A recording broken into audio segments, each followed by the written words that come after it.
this is an iHeart podcast. Guaranteed human. It's an Olympics you'll never forget. Prime time in Milan. The moments. Chloe Kim with the gold medal flex. The stars. Ilya Malinin. Out of this world. The spectacle from beautiful northern Italy with very special guests every night of the Olympics. Experience the world's biggest show. Prime time in Milan. Tonight, 8/7 Central on NBC and Peacock. The big game commercials are basically must-see TV. This year, Elf Cosmetics went all out with an absurdly funny telenovela called Melissa. It stars Melissa McCarthy, Nicholas Gonzalez, Itati Cantoral, and Elf Glow Reviver Lip Oil. The Elf Glow Reviver Lip Oil is an ultra-glossy tinted lip oil that nourishes, hydrates, and enhances your lips' natural color. Watch the full episode of their new Elf novela on soyunbaño.com. Ever wonder why so many people regain weight after stopping a GLP-1? Up to 40% of the weight lost can come from lean muscle. This weakens the body, slows metabolism, and makes it easier to put the pounds back on, creating a cycle of dependency. Prolon's 5-day fasting-mimicking diet offers a drug-free way to maintain results and support long-term metabolic health. In just 5 days, it activates fasting pathways to burn fat, protect muscle, and rejuvenate cells, all while letting you enjoy real food. Get 15% off plus a $40 bonus gift when you subscribe at prolonlife.com/iHeart. That's prolonlife.com/iHeart. Over the last couple years, didn't we learn that the folding chair was invented by Black people because of what happened in Alabama? The Montgomery Brawl. This Black History Month, the podcast Selective Ignorance with Mandy B unpacks Black history and culture with comedy, clarity, and conversations that shake the status quo. The Crown Act in New York was signed in July of 2019, and that is a bill that was passed to prohibit discrimination based on hairstyles associated with race. To hear this and more, listen to Selective Ignorance with Mandy B from the Black Effect Podcast Network on the iHeartRadio app, Apple Podcasts, or wherever you get your podcasts. 1969. Malcolm and Martin are gone. America is in crisis. And at Morehouse College, the students make their move. These students, including a young Samuel L. Jackson, locked up the members of the Board of Trustees, including Martin Luther King Sr. It's the true story of protest and rebellion in Black American history that you'll never forget. I'm Hans Charles. I'm Menelik Lumumba. Listen to The A Building on the iHeartRadio app, Apple Podcasts, or wherever you get your podcasts. Welcome to The Middle. I'm Jeremy Hobson. We are now just 2 months away from a presidential election that will pit Vice President Kamala Harris against former President Donald Trump. But it's worth noting that the former president has never conceded after losing the last election. The transfer of power happened just weeks after the U.S. Capitol was stormed on January 6, 2021, as Congress was preparing to certify the results of the election. So what if something like that were to happen again? No concession, claims of fraud, an attack on the Capitol, but this time a split in military allegiances as well. That's the topic of the new documentary film War Game, which was released in theaters this month. In it, a number of former military and government officials play different parts in a real-time simulation of a January 6th style disruption. Mr. President, I do think it's going to potentially escalate rapidly. If we overreact, I think it's going to come back and it'll haunt your entire presidency, but we want to be ready if we need to react. My understanding is they've already breached to the point of being trespassers. I think that what you need, Mr. President, with all due deference to the Secretary, and I completely understand what you're saying, I think what the public saw in 2021 was an underreaction. I don't think anyone is anticipating we need the full strength of the military, but we have to respond so we don't have a repeat of what happened in 2021. Since the film's debut at the Sundance Film Festival earlier this year, a number of things have happened that make it even more relevant. In March, the Supreme Court ruled that states cannot bar Trump from the ballot over his involvement in the events of January 6th. The court later ruled that presidents have substantial immunity from prosecution for official acts. Then, last month, Trump survived an assassination attempt that ratcheted up fears of political violence and escalation. So, to the new documentary War Game, which puts a number of former military and political leaders in a simulation about another January 6th. They all play different roles. Former Montana Governor Steve Bullock plays the president who has just won a close election, but his rival says the election was a fraud. Former North Dakota Senator Heidi Heitkamp is the president's senior advisor, and so on. The film was directed by Tony Gerber and Jesse Moss and was the brainchild of the Vet Voice Foundation, whose CEO, Janessa Goldbeck, is a Marine Corps veteran herself. I started our conversation at the Sundance Film Festival by asking Goldbeck where the idea for War Game came from. We had 3 retired generals pen an op-ed in the Washington Post after January 6th, 2021, and they were all advisors to our foundation. We are a national nonpartisan organization that represents over 1.5 million veterans and military families across the country. And one of their recommendations was for the administration to do an exercise like this. This is a very standard way of training in the military, to do an exercise where you game out situations and vulnerabilities that you could be exposed to. And we realized we had the network to put on an exercise like this ourselves, to do it in a nonpartisan manner, to involve administration officials from the last 5 presidential administrations, from both parties, people who are deeply concerned. Because the reality is that, as I said in the clip, the alarms are flashing red. There is an increasing amount of extremism in this country, and the military is a microcosm of our society. So when you have folks who are well-trained, who understand how to seed violence and create discord and division, and they also have military training, it becomes an extremely challenging and frightening scenario. So we really wanted to see what happens if there's another contested election, but this time rogue elements of the military participated. And I said you're a Marine Corps veteran. Is there something in your background that you saw people that you thought maybe they would go rogue in this way, or is this just something that a fear that existed? Well, we know that military veterans were overrepresented in the folks who participated in the insurrection on January 6th. We know that extremism is a rising problem in our active duty forces. There have been multiple studies that examine this issue. When you're serving in the military, you're serving in a nonpartisan manner. You may have your own political beliefs and values. That's one of the great beauties of the institution, is that people from all walks of life can come together and achieve a common cause. But when we have these elements in our society that are now believing that actually committing violence and trying to overthrow the duly elected U.S. government is patriotic, that's a pretty big challenge for us to tackle. And I think the military has acknowledged that it is an issue, but there are many things that they still could do. Jesse Moss, you're one of the directors and a producer as well. Why make this into a film? Who is it for? Well, first and foremost, to confront questions that I have. That's where I start as a filmmaker. How do I make sense of what happened on January 6th, and what is our political future? Bringing together these experienced public servants, they were asked to improvise their roles and their words based on their lived experience. And that was the exciting combination that we saw. This was documentary, live improvisational theater, dystopian science fiction, and political thriller all at once. And what kind of film would it be? What kind of story could we tell? And could we invite people to a conversation about what we all care about, which is our country, our institutions, our values? Tony Gerber, you're also a director of this film. The issue of how to portray January 6th has become very polarizing. Was it an insurrection? Was it a rebellion? Was it an event? Was it, as Donald Trump says, a tourist visit gone wrong? He's now referring, though, to people who were convicted as hostages, January 6th hostages. How do you keep this film from being seen as political when such a large portion of this country doesn't even want to think about January 6th anymore? Yeah, that's a good question. Well, I can tell you that, famously, Francis Ford Coppola said that a movie gets written 3 times. First time in the writing, second time in the shooting, third time in the editing. In the case of our documentary, the 4th time will be when it's released into the world, right? But I can tell you that in making this film, we really leaned away from the potential for the story of this war game in our film to be spun by QAnon voices, for example. It's important that this film brings people together. It's not a look back at the last January 6th, it's a look forward. And it's a film that's really intended not just to remind folks of a potential nightmare, but to also bring hope, right? And belief in our political system and our institutions.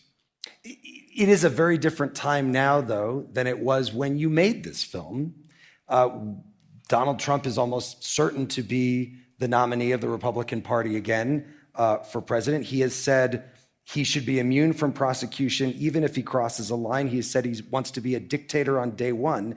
Do you think the film should be seen in a different light now than when you filmed it?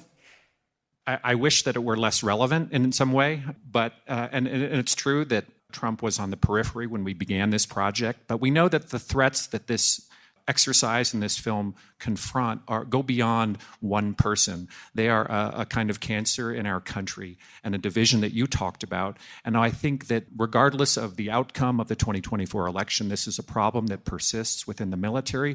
And the military's role, its function as this bulwark of our democracy, something we take for granted, is something we have to talk about, to foresee the unforeseeable. It's sometimes hard to look at those things, but we have a responsibility to. And it's our job as filmmakers to find it an inventive and creative way to bring you to that conversation. Governor Steve Bullock, you're what I think we could call a moderate, former governor of Montana. What is your sense of how the average American, people in your state, view the events of January 6th and how worried they are about it today? There was a poll nationally that said a quarter of Americans think that January 6th was incited by the FBI. You look at it right now, there's 171 members of Congress, 1/3 representing 37 states that say that are election deniers. Well, something like 66% of Republicans in the Iowa caucuses believed that Biden was not a legitimate president. So yeah, where are we today in Montana or all across the country? We're at a very dangerous point. And I think the idea of the film isn't to look backwards, it's to look forward. The notion that literally 25% of Americans think the FBI created this in January 6th is such a challenge that needs to be discussed. And it doesn't need to be discussed necessarily just in Washington, D.C., right? It needs to be discussed in communities all across, red and blue, because this isn't about politics, right? This is about a country and norms and a rule of law that we all expect. What do you think, Senator Heidi Heitkamp? You also would be considered a moderate. You represented North Dakota in the Senate. Are your neighbors in North Dakota worried about this? Should they be? No, I think Quality proteins aren't just for special occasions. With Omaha Steaks, you get mouth-watering proteins delivered right to your door, individually packaged and portioned, so a great dinner is just minutes away. From Taco Tuesday to a weekend feast, taste the Omaha Steaks difference. Start getting flavorful proteins delivered today. Visit omahasteaks.com and get $35 off with promo code AUDIO at checkout. That's omahasteaks.com, code AUDIO. Terms apply. See site for details. that one of the reasons why this film is so important is denial. The country's in denial, right? So we deny that it even happened. That was like a tourism problem. That was incited by the FBI, but these people are hostages. And so there's no consistency in how we're looking at it. And that's why it is so important. We found out that after the January 6th committee hearings, that people started understanding and appreciating because they saw it on television, prime time, and they watched it. And it reignited the feelings that they felt on January 6th, which was horror about what was happening in our country. That then there's a period of gaslighting that goes on. That really wasn't that bad. Those folks are patriots, blah, blah, blah. We have to have events like this movie to remind people. So that's why the movie is important. The biggest enemy of protection of the democracy is people saying, can never happen again. I'm not saying it's probable that it could happen again. Is it possible? Absolutely. When people believe that somehow along the way, something has been taken from them, that there is a rigged system, and they can't even appreciate the fairness of their elections. I want to make just one point of optimism. I watched the 2022 midterms holding my breath because a lot of the people on the ballot were selected by Donald Trump. And the question was, were those people, when they lost, going to deny the election results? All but one, they all conceded. And so that's a bit of optimism. And so when we create the idea that the norm has to be established of understanding and realizing that our elections are fair, They achieve a result that promotes democracy. But if we deny that it could happen again, guess what? We're unprepared for what could happen. That was former North Dakota Senator Heidi Heitkamp speaking with me as part of a panel at the Sundance Film Festival in Park City, Utah. She plays the president's senior advisor in the documentary film War Game. In just a moment, we'll hear from more members of the panel, including retired Army Lieutenant Colonel and Trump whistleblower Alexander Vindman, about the issue of a split in military loyalty. Stay with us. More of The Middle coming up.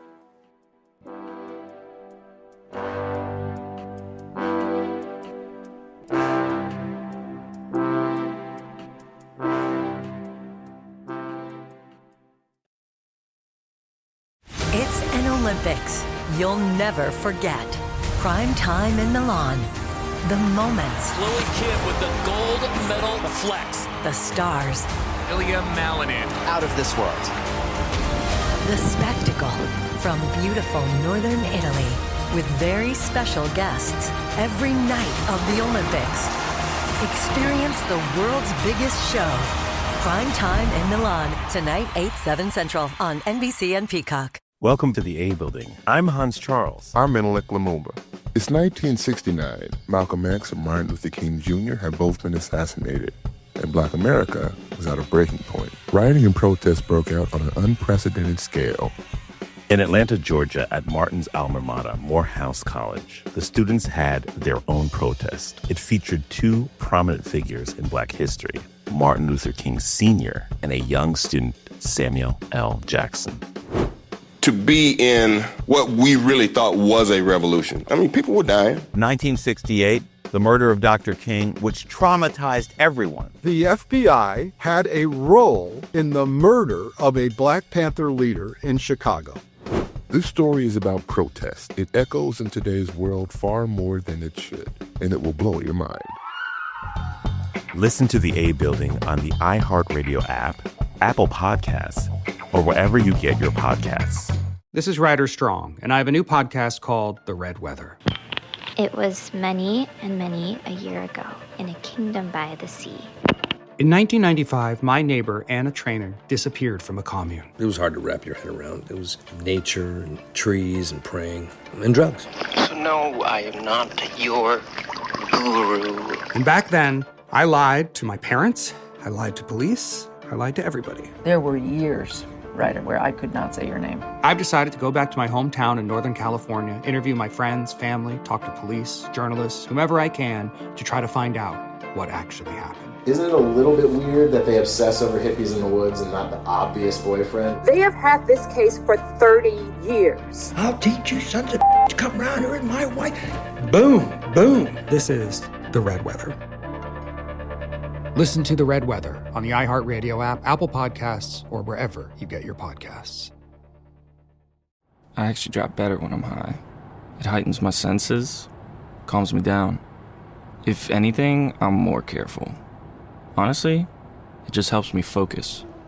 That's probably what the driver who killed a 4-year-old told himself. And now he's in prison. You see, no matter what you tell yourself, if you feel different, you drive different. So if you're high, just don't drive. Brought to you by NHTSA and the Ad Council. Segregation in the day, integration at night. When segregation was the law, one mysterious Black club owner had his own rules. We didn't worry about what went on outside. It was like stepping in another world. Inside Charlie's Place, Black and white people danced together. But not everyone was happy about it. You saw the KKK? Yeah, they was dressed up in their uniform. The KKK set out to raid Charlie, take him away from here. Charlie was an example of power. They had to crush him. From Atlas Obscura, Rococo Punch, and Visit Myrtle Beach comes Charlie's Place, a story that was nearly lost to time. Until now. Listen to Charlie's Place on the iHeartRadio app, Apple Podcasts, or wherever you get your podcasts.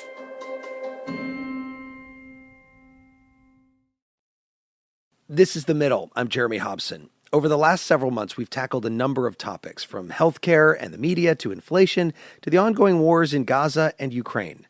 All of those topics have come up and will come up in this presidential election year. But the fact that we vote on those issues and can have a say in what our government does about them is based on the idea of a democracy that listens to its citizens and respects their will at the ballot box.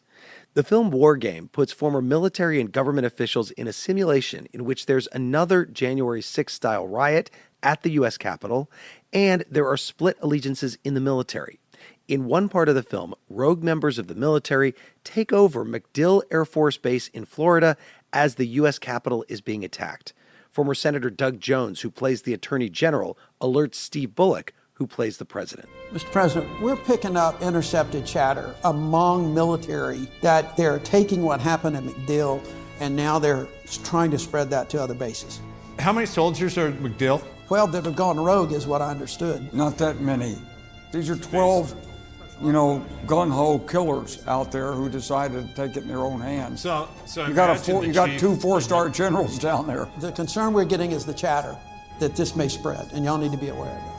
As we continued our conversation at the Sundance Film Festival in Utah, I asked retired Army Major General Linda Singh, who plays the chief of the National Guard Bureau in the film, how realistic a split in the military is. The answer is, the military is a microcosm, and we heard Janessa say that, of society. So for us to think that it could not happen in the military, then we're putting our heads in the sand, right? We're just saying we're definitely in denial. And I think, what we have to pay attention to is that, we recruit from everywhere in the country. And so if we're bringing in individuals that come from all walks of life, you have to understand that we're going to get individuals in the forces that will represent things that we wouldn't see just bringing them in from an enlisted perspective, right? When we bring them into the door. And so even, when I think about, how we had this exercise and how things were playing out, I was at the forefront for the civil disturbance in Baltimore. We talked about this very issue. We talked about what was going on across the country. So to think that, it's not going to happen, that it doesn't exist, I think that we're missing the point. What happens when that does happen? How is that dealt with when you find out that somebody is being disloyal in the military? Well, first off, we do have systems in place, but this is where true leadership has to come into place, right? This is not about, I have to protect my soldiers, I have to protect my airmen. No, this is where true leadership comes into place. And leaders within the organization, you need to tamp down on that very quickly. If you don't tamp down on it and deal with it, then it is going to be pervasive and it will ruin just the overall kind of togetherness, teamwork, everything within the organization. And so what I think is really, really challenging is sometimes leaders are afraid to tamp down on it because I want to get my recruitment numbers. And we have to say, okay, are we going to let this actually run rampant through our organization, or are we going to worry about recruitment numbers? So is that a bigger problem now? Is there a bigger problem with recruitment? So people are being brought in that may be a problem down the road? I think it's a bigger problem now because we've not only seen where they're allowing to be able to kind of share this voice and show up in places where they shouldn't, even in uniform, right? But even through the pandemic, we've watched uniform members say, well, I'm not going to get a vaccine. I'm sorry, the military is the most vaccinated force there is, but you're not going to get a vaccine. And so I think that we're seeing it more and more now. And we need to deal with how are we going to recruit, how are we going to retain, and how are we going to discipline? And we can't be afraid to kind of talk about those things. But of course, in this film and in this exercise, it all has to be done very, very quickly. Absolutely. You don't have a long time to figure that out. Absolutely. Alex Vindman, you are a retired Army Lieutenant Colonel who was Director for European Affairs for the National Security Council. Do you think that any sort of coup-style split is likely in today's climate? So I think we came up with a scenario that we thought was about as realistic as you can get. If we look at the numbers of folks that were pushed out of the military for refusing to take their vaccinations, there were 4,000 of those. There was another portion that ended up taking the vaccines, but they were very reluctant about it and have now have hard feelings and are probably further radicalized than they were 4 years ago when this first unfolded. I think the fact is that it doesn't really take a huge number of military to cause chaos. We looked mainly at National Guard units, reserves, folks that are really part of the tapestry of their societies, more so than the folks that are active duty, day-to-day, serving in that kind of environment. Between law enforcement, reserves, National Guard, I think there is a real possibility of radicalized elements coming up in states and attempting to interfere with certification of elections. And then even, I think, within the active duty force, that's a threat. Now, I am a big believer in the values, the Army values, and the integrity of the military, and the vast majority will live up to their obligations. 97, 98, 99% will do that, but it doesn't really take a huge amount, and we need to be prepared for it. That's why this war game was so critically important to harden us for a future scenario. Is it about the information that they're getting? I mean, is it just about disinformation, misinformation that is making them, when they've decided to go into a career in the military, be disloyal to the Constitution? So that's why I think this may be, at least my perception is that this is a bigger threat in the National Guard and the Reserve, where your day in, day out life is not within the institution of the military, which does have kind of a moderating, kind of homogenizing effect. You don't get as many radicals coming out of that segment. There are, but just maybe not as many. Now, the folks that do this on a less habitual basis, they're part of their communities that are radicalized. They're part of the information loops that are being targeted by the MAGA movement, by foreign entities on a day-to-day basis, and don't have that moderating force from the rest of the military.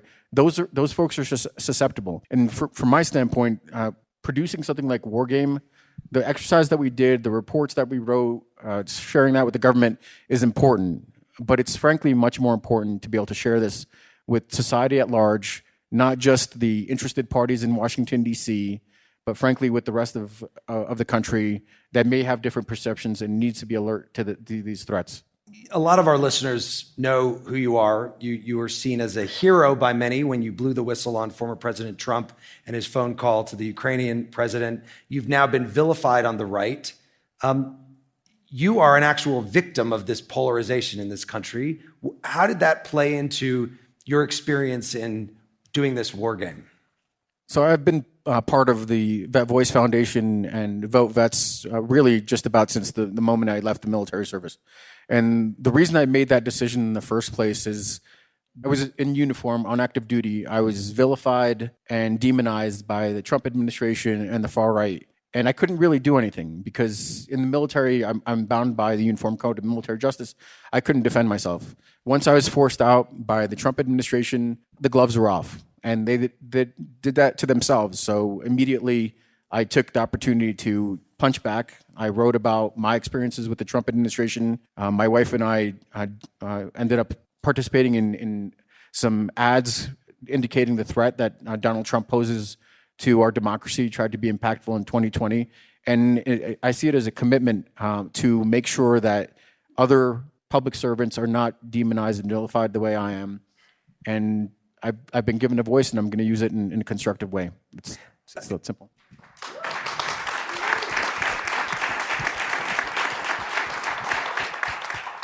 Chris Jones, you are also a former Marine. You actually play someone in this film who is not loyal to the Constitution. Let's take a listen to another clip from the film and talk about it on the other side.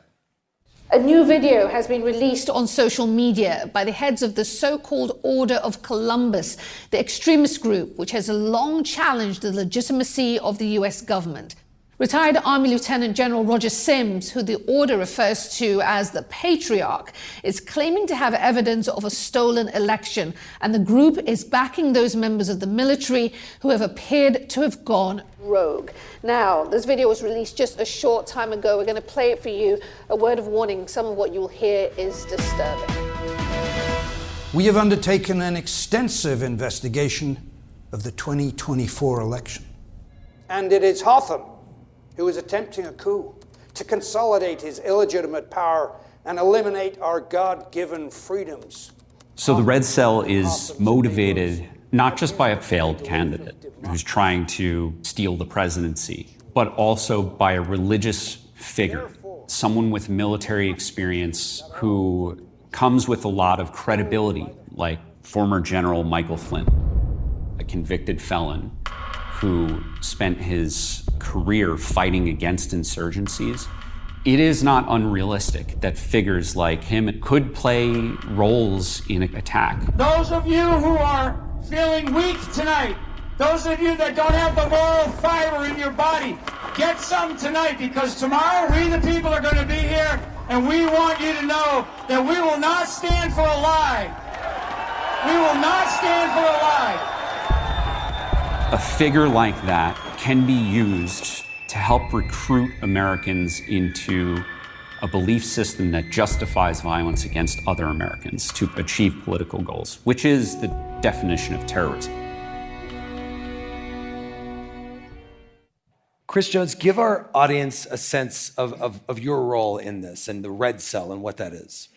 The guy you saw talking, Chris Goldsmith, was leading myself and two other folks. And, when we first got involved with this, the thing he had us set out to do was, we look at the far right full time. We do a lot of work, investigating and interdiction stuff. And so we just had this massive body of evidence of all these ingredients that you could use that already exist. And so, a lot of our prep for this was literally going through every single, not just organizations, but mechanical things that you would need to conduct the types of attacks that happen in the war game, and show that there's very little imagination involved in our preparation for this. It was, this already exists, this sentiment already exists, these organizations already exist. And then our job was really to, not just play out these things occurring in real time, but generating a lot of misinformation, disinformation. And a lot of it in a very low-tech way, like you're sending out basically the equivalent of a tweet. Right. And there was like a simulated social media space, and we were, when you watch this stuff in real life, you really kind of unfortunately get a knack for knowing how to do it yourself. And so, we had a very lo-fi video editing software, and that was probably the most advanced tool that we had to use. But, we also made a point to go around to the physical locations and show that, this isn't, a scenario that's someone's cooking up Tom Clancy style. This is like, we went to this place and showed that this is how long it would take us to do these things. You were actually on Capitol Hill on January 6th documenting what was happening. What did you see there? Oh, man. That was like the worst day of my life in a lot of ways. But I think the thing that in hindsight really struck me was that this was in a lot of ways the perfect storm of, most of the folks who were there who were, attacking police, journalists, all this stuff, they're suburban soccer moms and dads. And the right people had been given a large enough platform, and the right types of narratives that really emotionally appealed had been deployed so effectively, and the right financial sources had been deployed that day to move all of those people there, that people that if you put a gun into their hand and said, do you want to shoot the president, would say no, whether they disagree with it or not, were more than willing to become violent and use that. Why is that?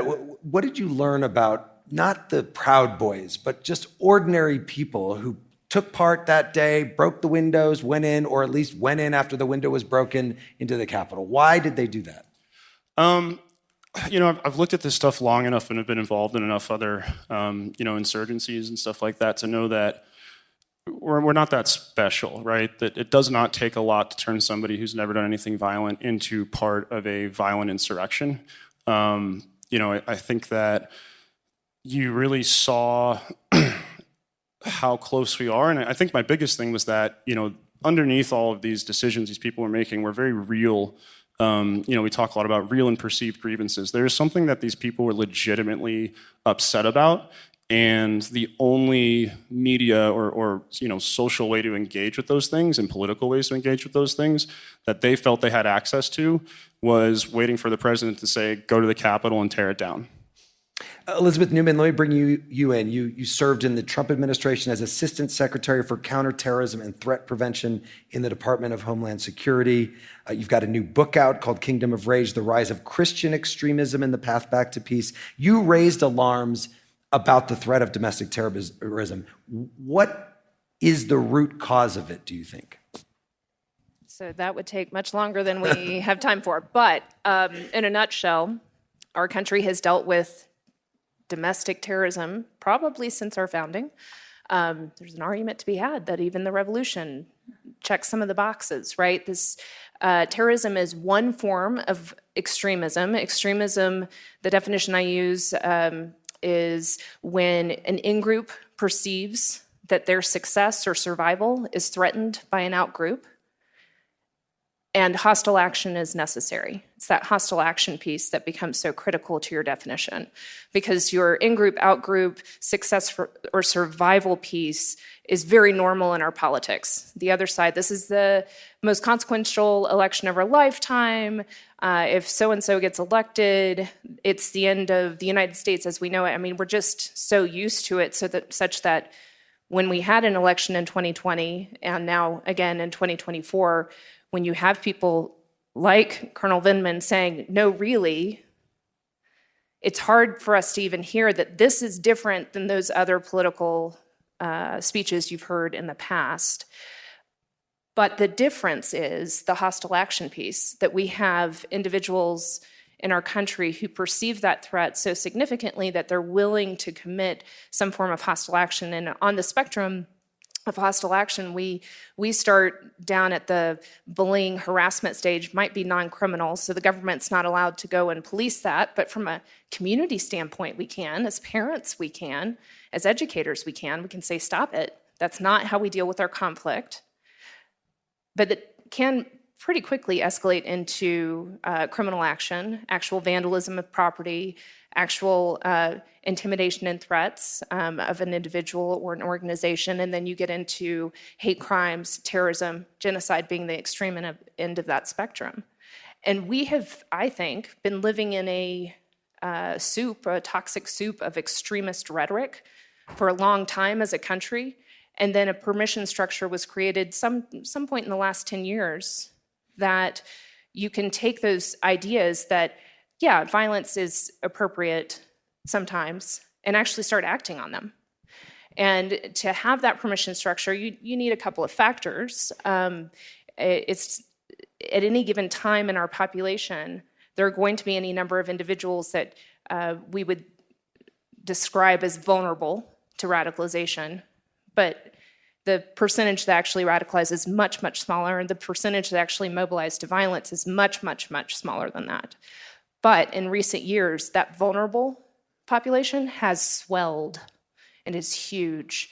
The polls, the surveys done by multiple different outfits, academics, anywhere from 25% to 40% of the American public believe that violence is justified to achieve your political aim. That is the definition of terrorism. Now, if you were to ask somebody that, do you think terrorism is justified? Of course, they'd say no. But when you ask it in kind of this other language, they start to admit, yeah, I think that's possible. And so we're in a tinderbox right now. That was former Trump administration Homeland Security official Elizabeth Neumann. In a moment, we'll continue our conversation about the documentary film War Game and talk about one of the most powerful but also dangerous tools in the president's toolbox, the Insurrection Act, a law from the 1790s that allows the president to use the military against Americans on U.S. soil. More of our conversation from Sundance coming up on The Middle.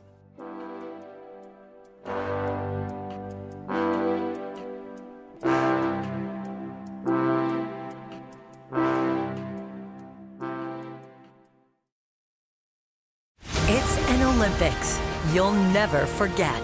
Prime time in Milan. The moments. Chloe Kidd with the gold medal flex. The stars. Ilya Malinin. Out of this world. The spectacle from beautiful northern Italy with very special guests every night of the Olympics. Experience the world's biggest show. Prime time in Milan. Tonight, 8/7 Central on NBC and Peacock. Welcome to the A Building. I'm Hans Charles. I'm Menelik Lumumba. It's 1969. Malcolm X and Martin Luther King Jr. had both been assassinated, and Black America was at a breaking point. Rioting and protests broke out on an unprecedented scale.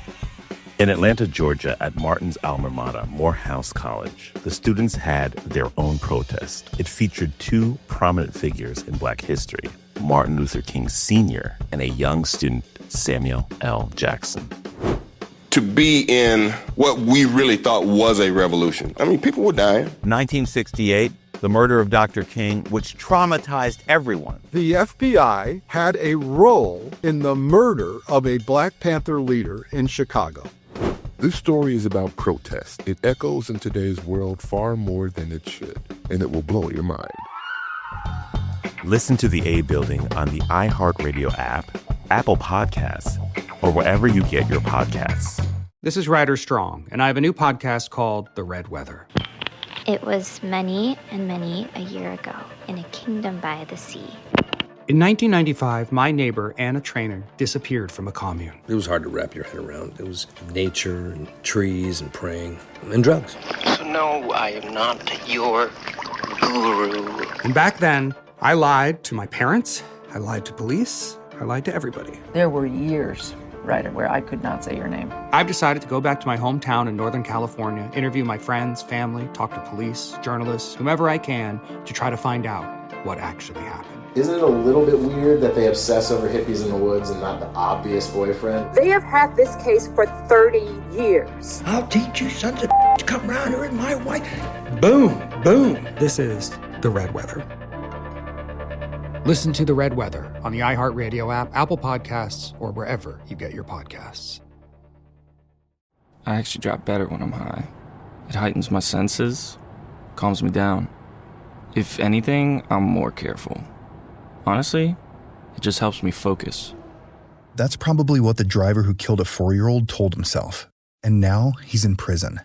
You see, no matter what you tell yourself, if you feel different, you drive different. So if you're high, just don't drive.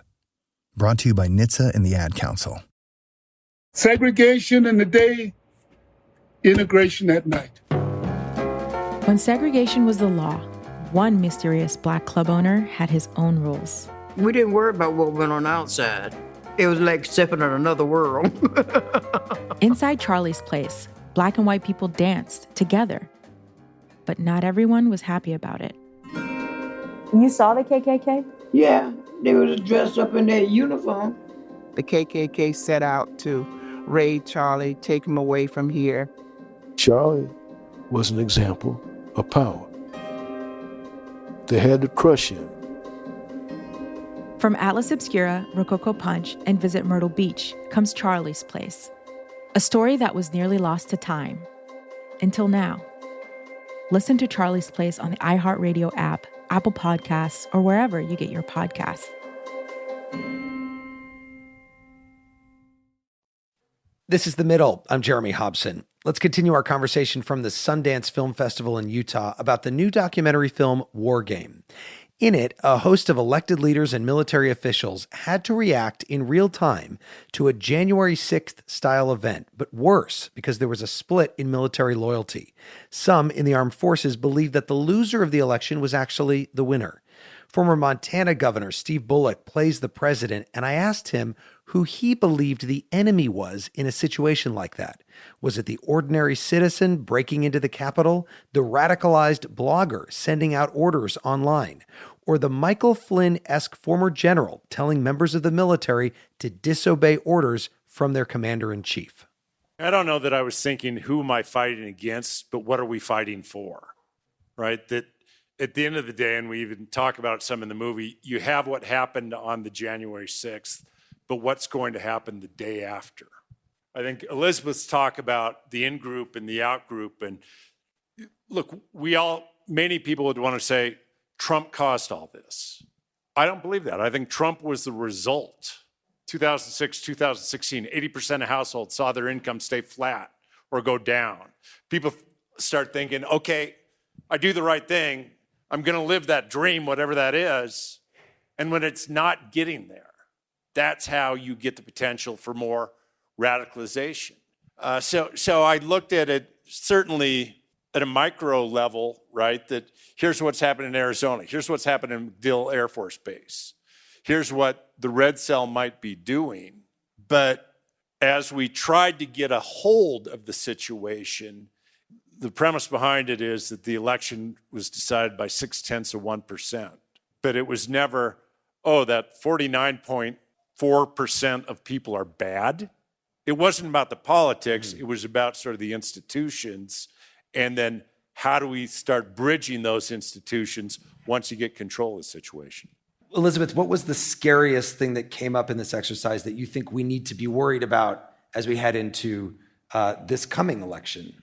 Well, the game designers in the red cell were pretty realistic, at least in my understanding of the nature of the threat.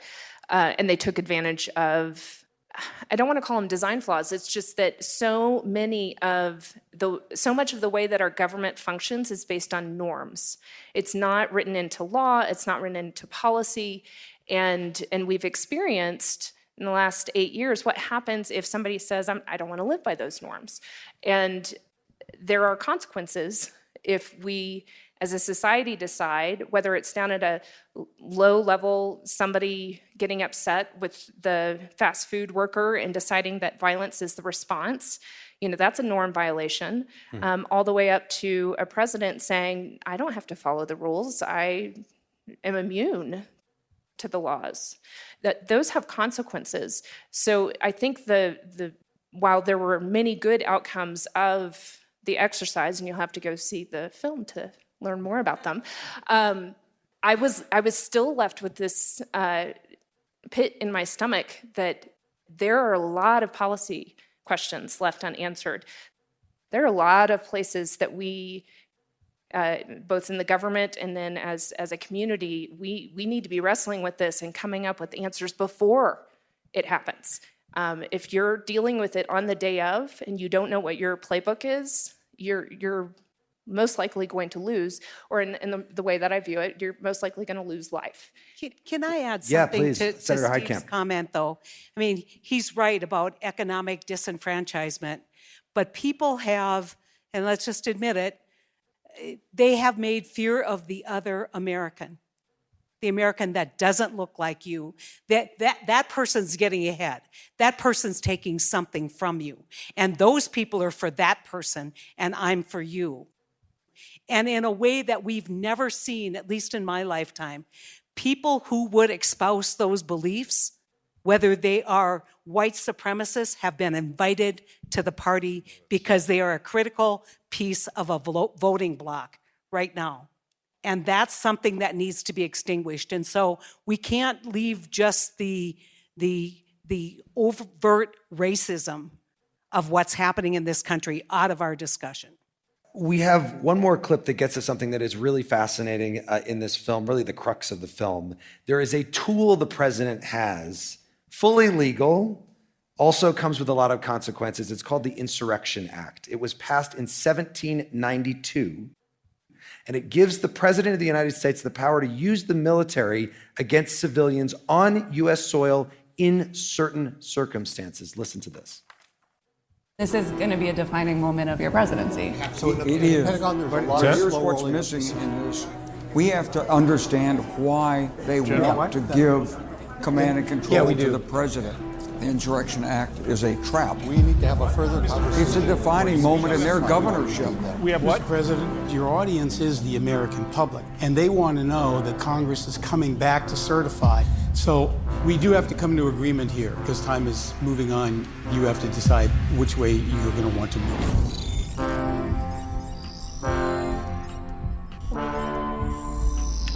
Mr. President, 10 minutes remaining. The president is sweaty. He's going to have to make a decision. Mr. President, are you invoking the Insurrection Act or federalizing National Guard? Neither has happened yet. I'm not asking you, I'm asking the president. Are you doing either?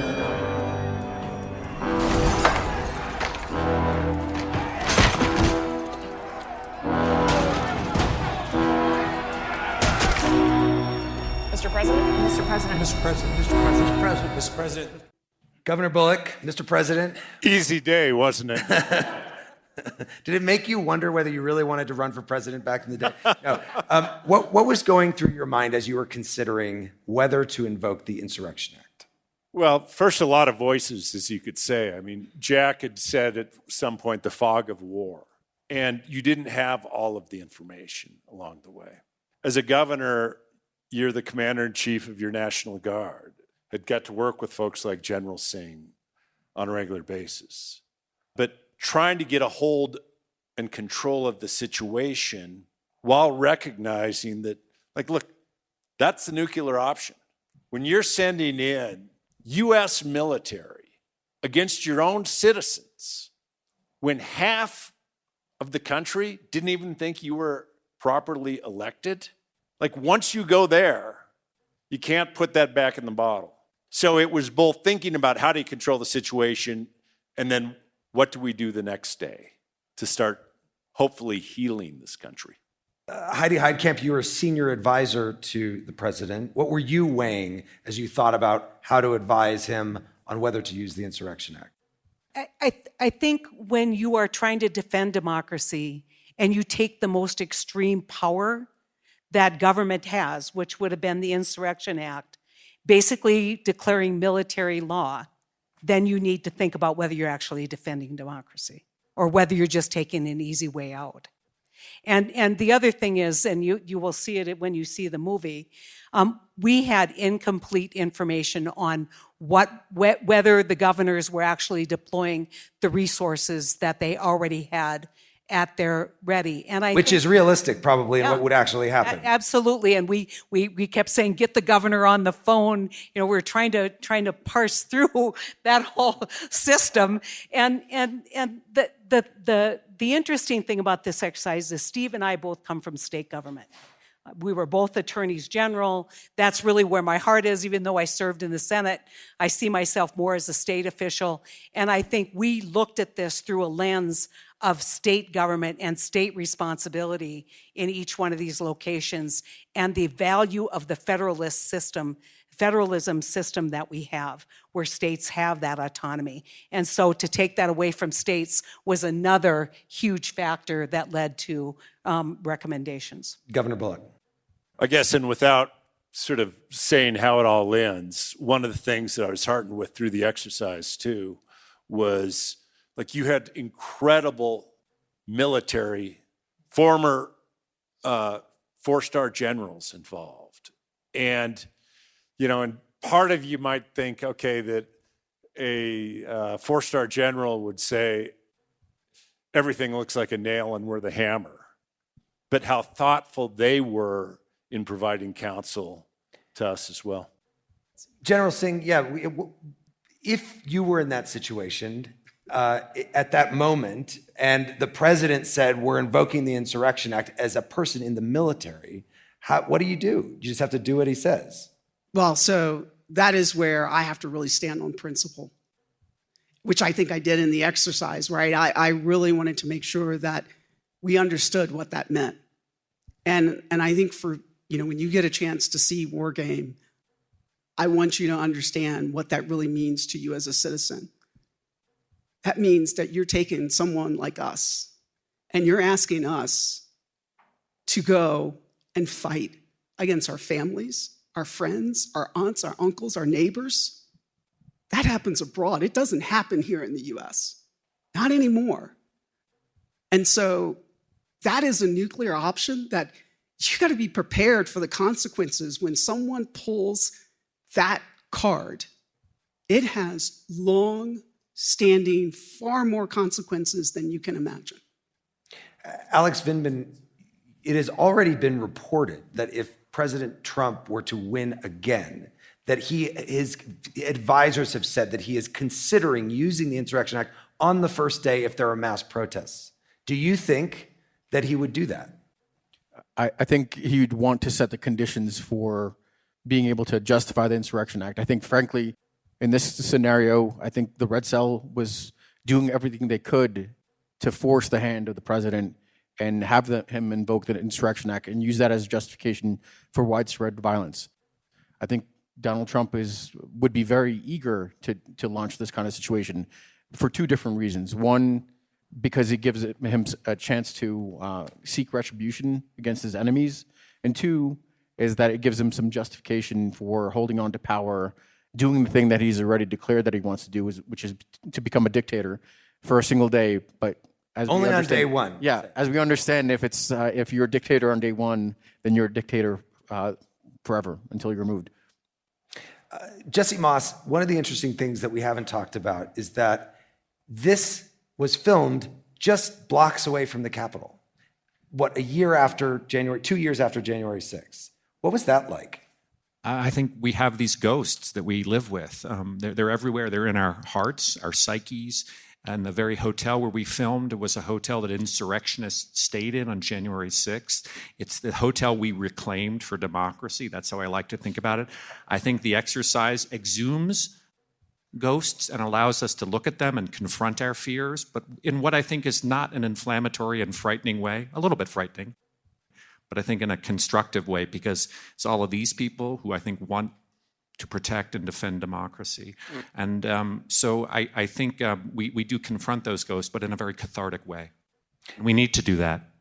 Tony Gerber, what do you want an ordinary person who sees this film to take away from it? What are they supposed to do with this information? Obviously, if you were to play this in a room in Washington with policymakers or people in the military, better think about this, better be careful of that. But what about just a regular person? Well, the challenge for us was to take this all in and make a film. So the film has to provide an emotional journey for its audience, right? That was important. And it has to deploy empathy. Because if an audience doesn't feel anything, they're never moved to action, right? So they had to care about all these people. They had to feel what it would be like to be sitting at that table, to be in President Hotham's shoes, weighing the consequences of making these decisions. So it's my hope that we have a beautiful, broad theatrical release, followed by a really healthy life on a streaming platform, and that people can see this movie with community, right? They can sit in a movie theater next to other people and feel the community, right? And that the film sparks conversation. And it's not a monolith, right? It's not suppression of different points of view. It's a launching point.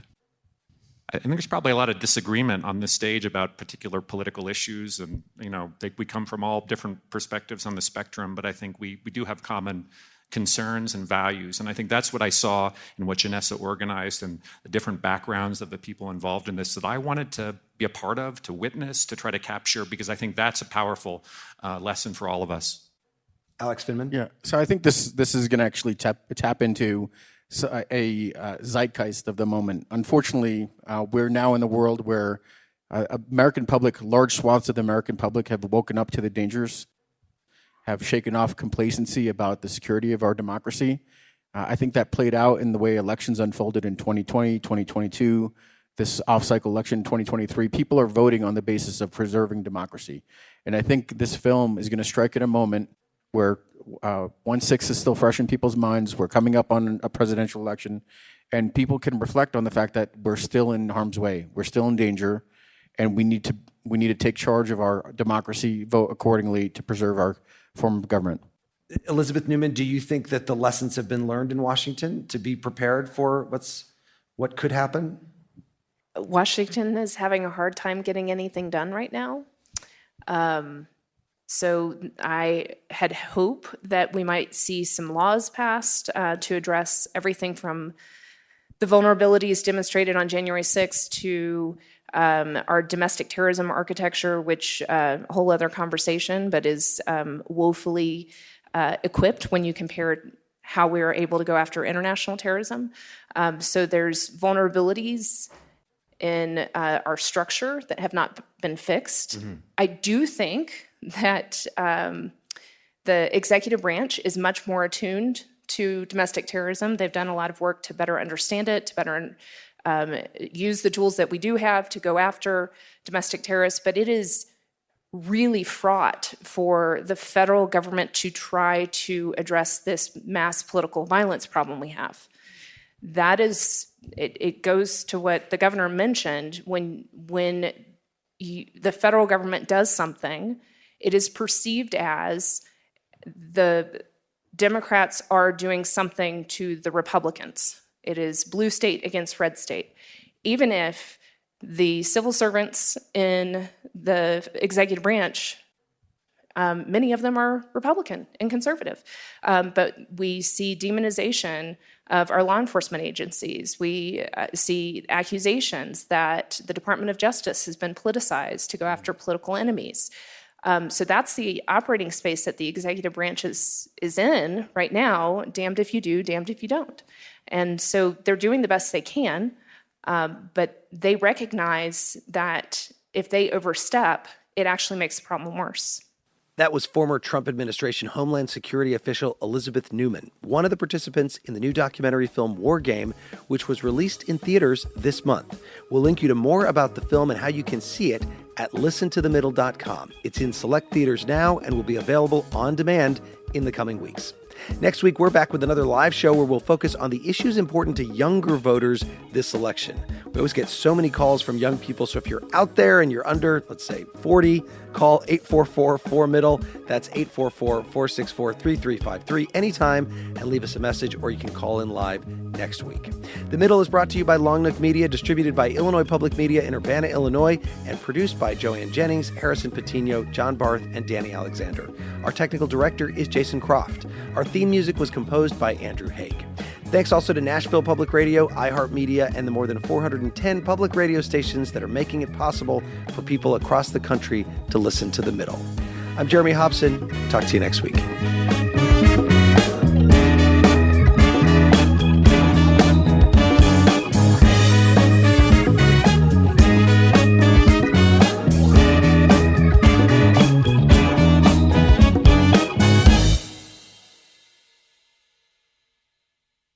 Over the last couple years, didn't we learn that the folding chair was invented by Black people because of what happened in Alabama? The Montgomery Brawl. This Black History Month, the podcast Selective Ignorance with Mandy B unpacks Black history and culture with comedy, clarity, and conversations that shake the status quo. The Crown Act in New York was signed in July of 2019, and that is a bill that was passed to prohibit discrimination based on hairstyles associated with race. To hear this and more, listen to Selective Ignorance with Mandy B from the Black Effect Podcast Network on the iHeartRadio app, Apple Podcasts, or wherever you get your podcasts. 1969. Malcolm and Martin are gone. America is in crisis. And at Morehouse College, the students make their move. These students, including a young Samuel L. Jackson, locked up the members of the Board of Trustees, including Martin Luther King Sr. It's the true story of protest and rebellion in Black American history that you'll never forget. I'm Hans Charles. I'm Menelik Lumumba. Listen to The A Building on the iHeartRadio app, Apple Podcasts, or wherever you get your podcasts. 14 years in prison for killing a young woman. A 15-year sentence for a crash that caused 3 deaths. 12 and a half years for killing a child and critically injuring her mother. All true stories, all caused by marijuana-impaired drivers. No matter what you tell yourself, if you feel different, you drive different. So, if you're high, just don't drive. Brought to you by NHTSA and the Ad Council. When segregation was a law, one mysterious Black club owner, Charlie Fitzgerald, had his own rules. Segregation in the day, integration at night. It was like stepping in another world. Was he a businessman, a criminal, a hero? Charlie was an example of power. They had to crush him. Charlie's Place, from Atlas Obscura and Visit Myrtle Beach. Listen to Charlie's Place on the iHeartRadio app, Apple Podcasts, or wherever you get your podcasts. This is Ryder Strong, and I have a new podcast called The Red Weather. In 1995, my neighbor, Anna Trainer, disappeared from a commune. It was nature and trees and praying and drugs. So no, I am not your guru. And back then, I lied to everybody. They have had this case for 30 years. I'm going back to my hometown to uncover the truth. Listen to The Red Weather on the iHeartRadio app, Apple Podcasts, or wherever you get your podcasts. This is an iHeart podcast. Guaranteed Human.